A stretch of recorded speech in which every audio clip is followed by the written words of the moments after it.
I'm Shivani Gupta, and welcome to the Ask Shivani podcast. I believe that one of the best presents that you can give yourself is time to be able to sit down and ask yourself some questions. I believe that the quality of the questions that you ask yourself will determine the quality of your life. Hello, everybody, and welcome to the Ask Shivani podcast. I am so excited. It has taken us a couple of months to get this amazing guest, Elizabeth Rosenberg, on today. It is AM my time and PM her time. She joins us all the way in the US, and she is the founder of the Good Advice Company, which is a marketing and communications consultancy that coaches agencies and brands and C-suite leaders on their global messaging strategy, something that is becoming more and more relevant, on their brand positioning and also their thought leadership. She is the embodiment of a true new era global PR and marketing executive, standing for resourcefulness, creativity and effectiveness. And that's really fueled by heightened social and cultural awareness. She is an entrepreneur at its core, so I'm really looking to finding out more about that. And her true passion lies in working with new or reimagined cutting-edge brands that are bringing consumer products and tools that make life more enjoyable and accessible and healthy. She's based in LA, and she's also currently working on a book that we also look forward to finding out more about, and where she's going to be speaking about a health and wellness journey while also maintaining this high-profile position and helping with some of the most innovative and working with some of the most innovative brands in the world. She believes that the future is wellness, intuition, and corporate world, and how those things collide. Welcome, Elizabeth. Thank you for having me. It's always, I don't know if everyone else feels this way, but when you hear your own bio read back to you, no matter how confident you are in the work that you've done, it always feels a little impostery. So thank you for that very, very sweet and lovely intro. Oh, thank you. You have achieved so many different things, Elizabeth. And so one of the things on this podcast that I'm always curious about is, tell us a bit about your journey, both your personal and your business life, but I guess more and more about those highlights and then lowlights, those transformational moments that have happened, good, bad, and ugly, that have really got you to where you have today. Take us through some of that. Yeah. I have been so fortunate to have worked in a variety of industries. I think a lot of people, especially when it comes to communications and marketing, are very niche. We do beauty, we do pharmaceuticals, we do consumer products. I have been in music. I have worked in nonprofits. I've been in sports. It's kind of like if you can sell something, you can sell anything. So I've had the highest highs and the lowest lows, I think. I have been laid off. I have been fired. I have quit. I have started a company.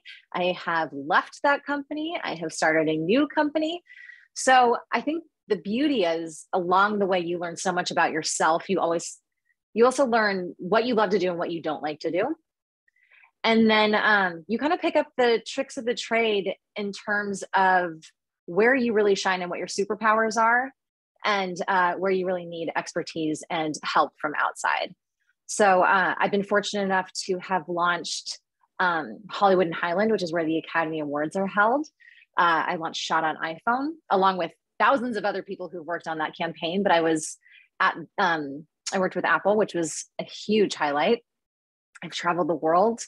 I've worked with some amazing brands, and I've also worked with really incredible people. My biggest takeaway is just the relationships that you build along the way are your network, and that network is your IP. And that is what kind of, I think, fuels you into the future of whatever it is that is next. So, but my biggest low, my hands down, my biggest low, which is what I am fortunate enough to talk about, and have been brave enough to talk about, was my severe corporate burnout. I was the global head of communications at a very large ad agency, and I burned out to the point where I had a migraine where I lost all of my motor skills and ended up in the emergency room. So from there, it was life took a whole different trajectory of what is important and what's not important. And again, what you love to do and what you kind of want to do less of. So I've had lots of highs, lots of lows, but I think they've all led me to the right place. Yeah, that's really interesting the way that you said that. It's, when I'm speaking to different guests, and I know that in my own life, having gone through corporate burnout as well, it's interesting, isn't it? Some of those low points do define in terms of how you end up living now. And obviously, you're writing about that. We're going to find out about that a little bit later.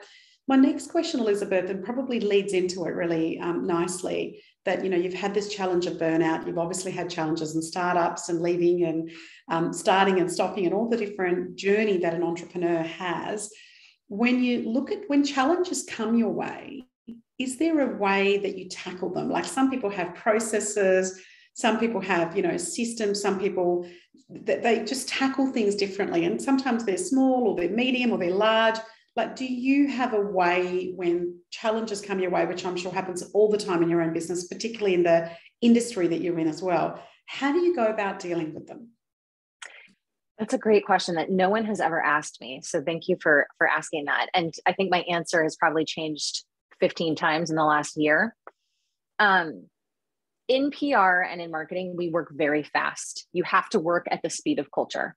And especially in PR and crisis, which we've had so much crisis in terms of communication and how people are responding to things in the last 2 years, you work so fast. My biggest takeaway from everything and how I kind of have been approaching any kind of problem this year is to really stop, read the room, look and figure out really what the issue is, and to respond versus react. I think in general, people in my industry are very reactionary, which is what makes us great at what we do. But once you can learn how to actually respond versus react, it's a different level, because you're coming at something so strategically, so smart.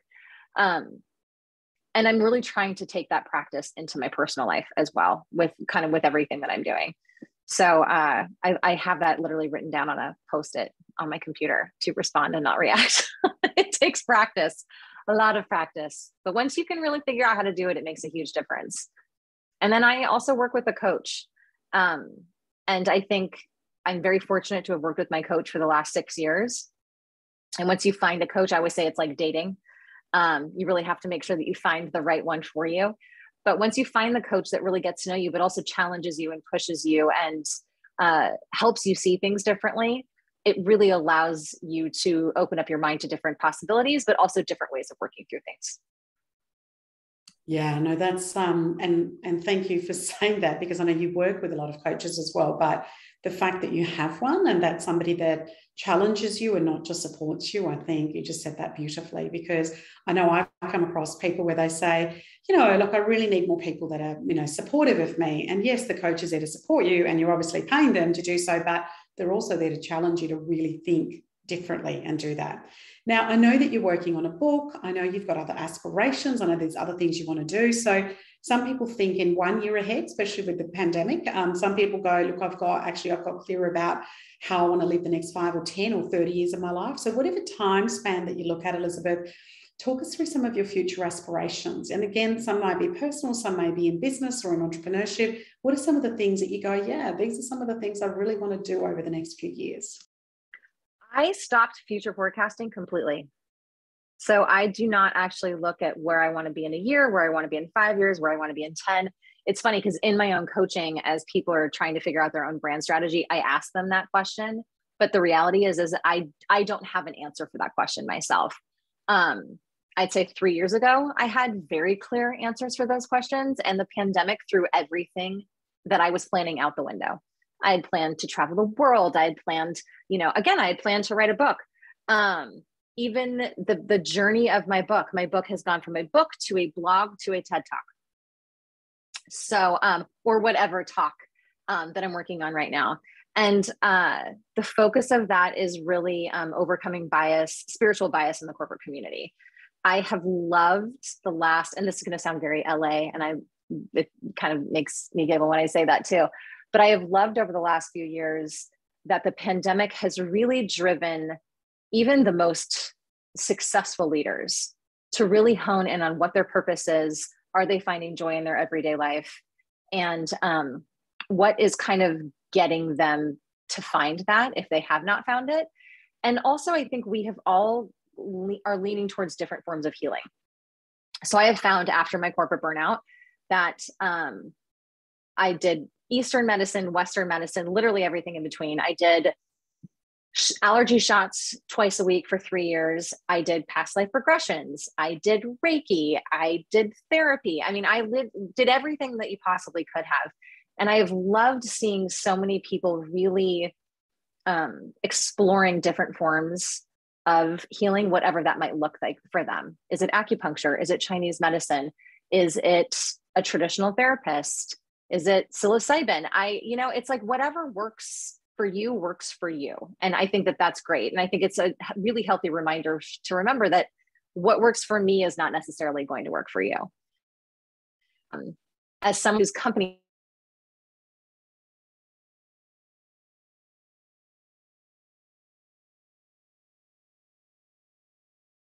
will give unsolicited advice happens with healing as well. So whatever that journey looks like for you, who knows what the next 5 years will bring. I hope I'm still doing what I love and it's making me happy while I'm doing it. Yeah. And do you think, and this wasn't one of my questions that I planned to ask, but do you think it's that, a lot of teachers, a lot of people that are enlightened, a lot of really great, even some of the great mentors and coaches I've had talk about living in the moment. Do you think this whole thing about not planning so much more in the future, it is really about, if I decide to do this now, great. If I decide to change my mind, whether it's going from a book to a talk to a TED talk or some sort of talk, as you spoke about, it's that following kind of your gut and your intuition, but not having to pre-plan it. Do you think it's more about that living in that moment, or is it something else for you? For me, it's about living in the moment, but it's also about letting go of control. I had two kind of like big aha moments this year, which was I control nothing except for myself and how I feel. And then also that I'm solely responsible for my own happiness and my own joy in life. I can't put that on someone else. So once I kind of like accepted that those two things were truth for me, it completely changed how I think even communicate with people, the expectations I have for people, the expectations I have for myself. And it was just a game changer. And, I think because of the society we live in, there's so much fear around following your passion and your joy. Is that going to make me money? Is my superpower actually my superpower? Did I kind of make that up? Do I have the financial means in order to follow my passion and to really do what I want to do? And those are questions that no one else can really answer for you. You have to figure out what it is that you're willing to sacrifice in order to kind of make that leap and make that jump. And for some people, they just never have the bravery to do it. And that's also okay. We need to have a lot of grace for ourselves and grace for others, as no one is on the same path at the same time. Yeah, amazing. That's great. Now, it sounds like you were almost forced, if I can use that word, into the situation from corporate burnout, that you had to do some things around your wellness, right? I mean, some people get into that where they're kind of cornered and they're like, oh my goodness, this isn't working. The system's falling down. My body's not working well. But it sounds like you tried a lot of different modalities over the years, Elizabeth, to really get your health back in. So now that where it's at, what are some of the rituals that you have for your wellness now? Is there some things that you do daily, or do you go on a yearly retreat, or what are some of the things that you do around your own wellness? And wellness obviously doesn't have to just be physical, totally. But your emotional, mental, and spiritual. What are some of the practices and rituals that you have to manage your wellness?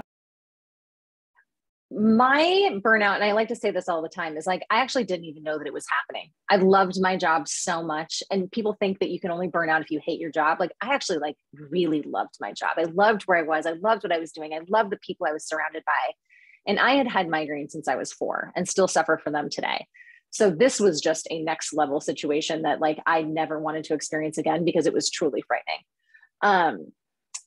In terms of the rituals that I have for today, I think of wellness as mental, spiritual, physical, and emotional. And I really try to make sure that all of those things are integrated and find some kind of balance. There's always one that's a little more needy than the other.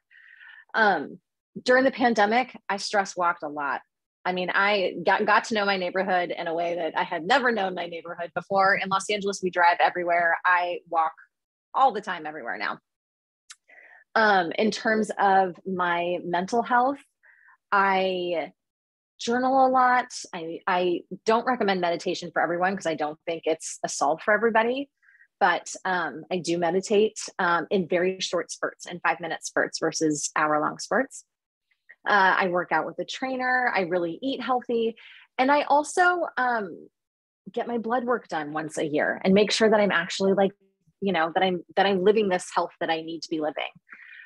I also learned how to say no. And I have to tell you, like, that was one of the most healthy things ever for me. Like, no is a full sentence. If you are being kind, you can say thank you afterwards. But people have got to be empowered to not want to do that. It's okay for you not to want to do things and to not do them if you don't want to. Yeah, I love the fact that you've just gone, no is a full sentence. It's 2 letters, but it's a full sentence.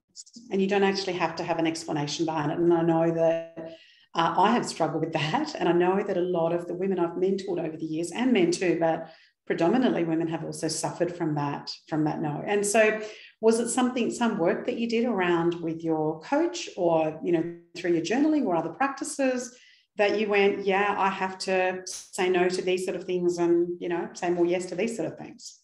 As an entrepreneur, I realized that out of fear of scarcity, I was filling up my dance card, as my coach says, with a bunch of no's instead of yeses. And he goes, if your dance card is full of no's, there's no room for the yeses.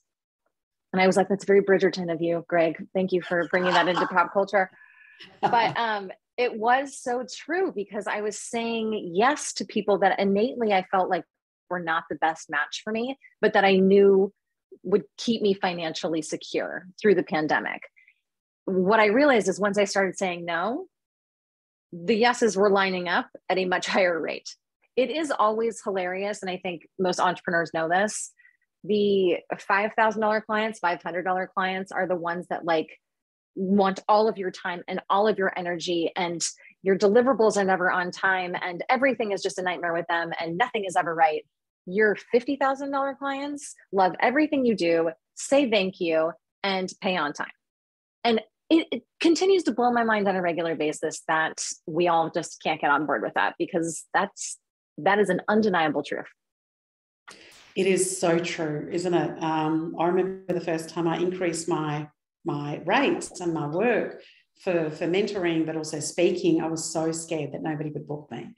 And then you kind of do that. And I remember a really good mentor of mine said to me, Elizabeth, he said, when you raise your self-worth, others will believe what you're worth. But if you don't believe it, then people question what your worth is all the time. And I've really noticed that over the years. So yeah, no, that's really interesting. And I've had the same challenge. The ones that don't pay you a lot expect a lot in terms of what you need to do. So yeah.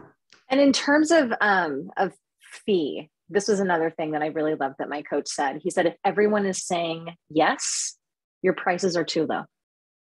Yeah. Yeah.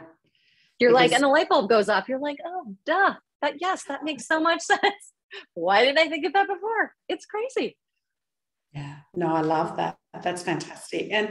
And so as you're doing this work, as you're managing your own wellness, if people want to find you or follow you or look at the kind of work you do, can you tell us a little bit more about your work and the type of, I know I did that a bit in the intro, but to sort of hear it from your view, what's some of the work that you really love doing with people, and then also how people come in contact with you and how they find you or how they might be able to follow you and your work? Of course. Thank you for asking. It's interesting listening to my bio, because I was like, even that has changed a little bit. Everything has just modified over the last few months for me and really become very crystal clear as to what I'm good at and what I love to do. So I've really honed in on the kind of executive senior level thought leadership, personal branding. I work with leaders to really figure out what their authentic story is and what their plan of attack is, especially in the US in the last 2 years, as people were dying of COVID and or other things. Obituaries were reading like resumes because they were finding them on LinkedIn. And we are so clearly defined in our society by what we do versus who we are. And I had a real problem with that. So I am really working to modernize what today's bios look like and today's kind of just your personal brand looks like, to really hone in on who you are as a person and what you have to offer versus what you do for a job. And it's fascinating working with these executives and these leaders to really uncover what their authentic story is.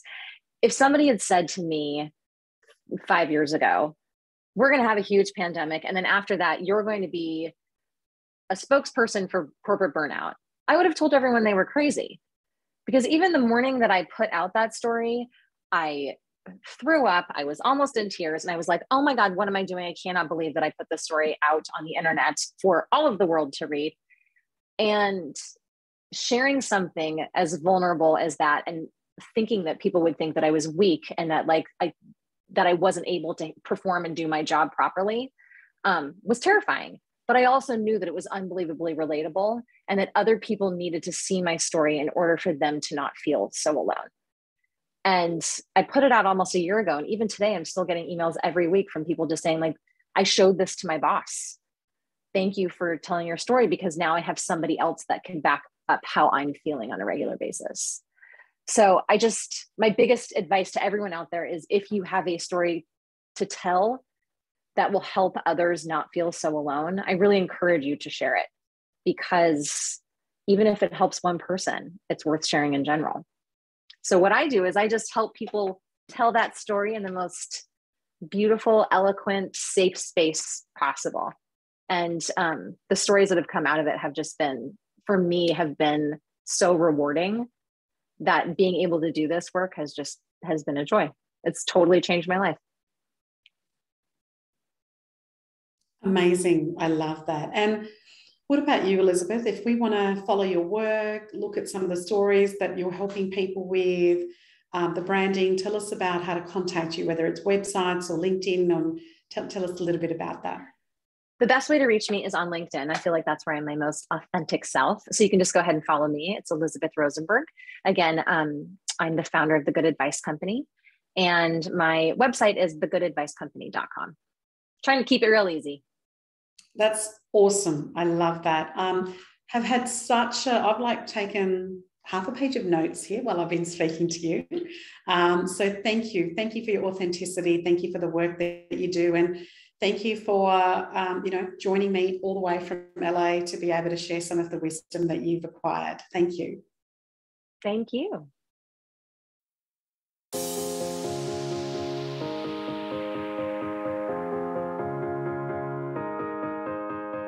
I'm Shivani Gupta, and you've been listening to the Ask Shivani podcast, where I got to ask some questions. Thank you so much for listening. Please follow Ask Shivani on Facebook, Instagram, and LinkedIn. And if you haven't done so, please go to the Apple podcast and subscribe, rate, and review this podcast. It would mean a lot. Thank you.